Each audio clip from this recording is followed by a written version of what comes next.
बिहार चुनाव के बाद समाजवादी पार्टी के एक बड़े नेता ने एक ट्वीट किया, एक फेसबुक पर पोस्ट किया। उसके बाद राजनीतिक गलियारों में चर्चाएं तेज हो गई। वो पोस्ट क्या है हम आपको बताते हैं। उन्होंने लिखा, चुनाव आयोग मेहरबान तो भाजपा पहलवान। पहली लाइन है उनकी। उसके बाद लिखते हैं, बिहार का चुनाव कैसे हाईजैक हो या पूरा खेल डेटा के साथ, और अगर किसी को गलत लगते हैं तो पूरे सबूत भी उन्होंने दिए हैं।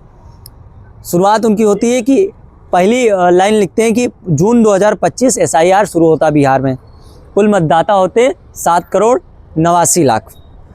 अगस्त में आते हैं 2025 में ड्राफ्ट लिस्ट आती है, इसमें 65 लाख मतदाता गायब पाए जाते हैं, मतलब वोट बचे कुल 7,24,00,000। 3 सितंबर 2025 फाइल ड्राफ्ट लिस्ट, अचानक मतदाता बढ़कर हो जाते हैं 7,42,00,000, मतलब 18 लाख मतदाता बढ़ जाते हैं और 47 लाख फिर भी गायब होते हैं। असली खेल फिर यहीं से और शुरू हो जाता है। चुनाव आयोग जो बिहार में वोटिंग होती है, चुनाव आयोग कहता है 66.91% मतदान हुए हैं बिहार में, मतलब कुल वोट होने चाहिए थे लगभग 5,05,00,000। लेकिन खेल बदल जाता है। चुनाव आयोग ही बताता है कि बिहार इलेक्शन में जो 2025 का इलेक्शन हुआ है उसमें 7,45,00,000 लोगों ने वोट डाले, यानी 2,04,00,000 वोट कहाँ से बढ़ गए। ये भी बड़ा सवाल है कि 2 करोड़ वोट बढ़े कहाँ से, जो मतदाता परसेंटेज के हिसाब से ज़्यादा हैं।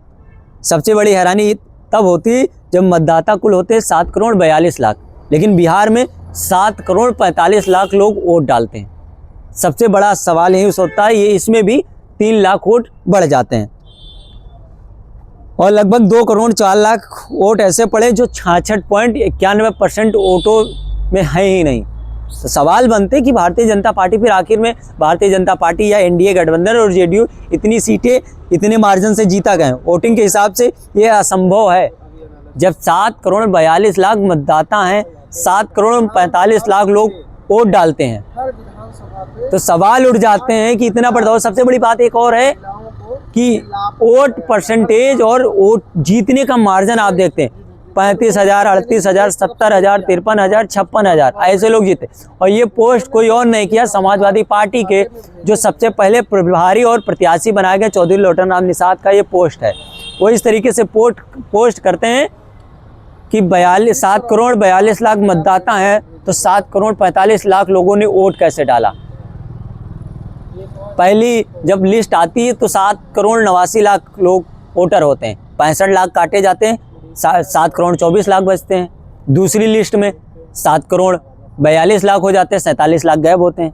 तीसरी लिस्ट में जब वोट पड़ जाते हैं 7,42,00,000 हो जाते हैं।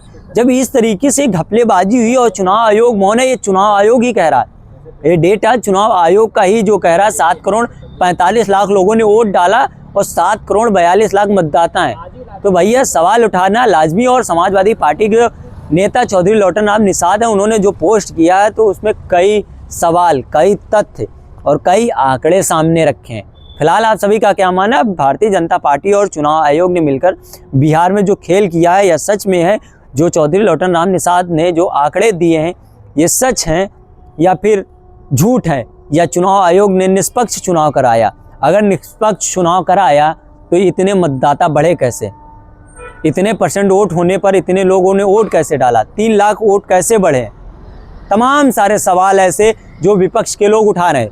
भले JDU समर्थन है, RJD ऐसे सवाल नहीं उठा रहे, लेकिन समाजवादी पार्टी इतना दिलचस्प क्यों ले रही? समाजवादी पार्टी के नेता क्यों लगातार इस पर एक्टिव है?